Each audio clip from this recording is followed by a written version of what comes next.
مدريدي وزيد في الألفينات، على بالي بلي عندك ندبات نفسية عميقة.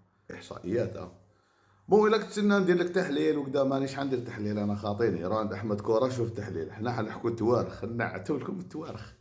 المهم، 58 كلاسيكو اخرها مباراة اليوم في 15 سنة الأخيرة رانا نحكوها. قلت لك مدريدي وزيد في الألفينات، استغل مليح برونشي.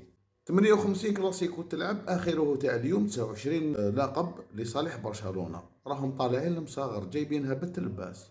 ريال رقدوا مازالكم محومينها، ودبزة في لي فيستيار، وشكون يلعب، بابات بيلينغهام قال وليدي ما يلعبش في هذاك البوست. هذه هي كي تتحوم هكذا يصرى. في هادو 58 مباراة برشلونة فازت 31 مرة وسجلت 120 هدف، بينما الريال عنده 87 هدف وفائز في 19 مقابلة فقط. الفارق راه كبير في 15 سنة الأخيرة لصالح برشلونة. بيان سور التعادل كان سيد الموقف 8 مرات، يعني 8 تعادلات بين الفريقين، وعندنا بزاف ما شفناش تعادل بين برشلونة وريال مدريد. لكن القرارم الكبار اللي 40 سنة فما فوق شوية عندهم الزهر. إذا كانت مدريدي عندك باش تقابل، عندك باش تحكي بالتاريخ، لأن الجغرافيا راهي راحت لكم. المهم، كاين 192 مقابلة، حوالي 192 مقابلة رسمية مسجلة.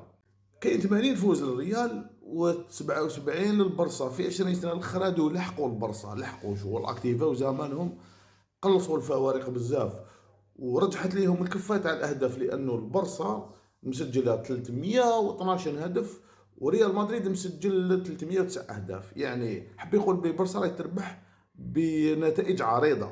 هذيك تسمى القراءة كيفاش نقراوها. التعادل في هذا ال 192 مباراة اللي محسوبة ومسجلة في تواريخ كرة القدم، اللي عندهم معلومات أخرى يصححها لنا. احنا ما راناش نجيبوا في علم الزمياطي، بحثنا في مواقع متخصصة في الإحصائيات. هذا واش لقينا الإجماع أنهم يقول لك 192 مباراة. التعادل في هاد 192 مباراة كان سيد الموقف في 35 مرة. واش راكم تشوفوا المصاغر؟ البرصا تجوز عليهم لولو ولا الريال يفطنوا؟ شوفوا لنا في التعليقات واعطيونا رايكم. وانا لست مشجع لا لبرشلونه ولا لريال مدريد، بصح ما كاش انسان يحب بالون ما يتبعش كلاسيكو.